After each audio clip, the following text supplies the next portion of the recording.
Okay, here's one. Holy shit, what the fuck did I do? I don't know how many years ago, but there's my fucking issue. I'm missing my goddamn lower bolt right here. What the fuck? Right there. Doesn't matter. I just called and I'm gonna check, see if I can.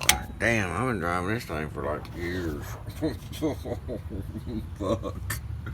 She's lucky she's been stopping. And that's why I'm bouncing a lot. Holy shit.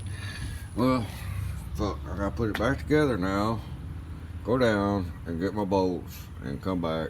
Take that son of a bitch off. Put my new rotor on. And hopefully the brakes work. Fuck, I ought to just buy a set of brakes. That side looks good.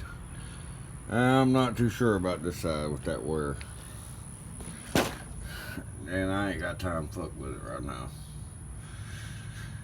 Shit. Wow. $400. $350, $400 on this damn thing. Alright. There you go. I gotta do it. Gotta put it back together. That's gotta go on and all that other shit and then limp down the fucking road. Hopefully I will survive, but look. There's something in the background down there by that damn ball peen hammer. Actually, the hubcap in that bottle of WD-40. Ooh.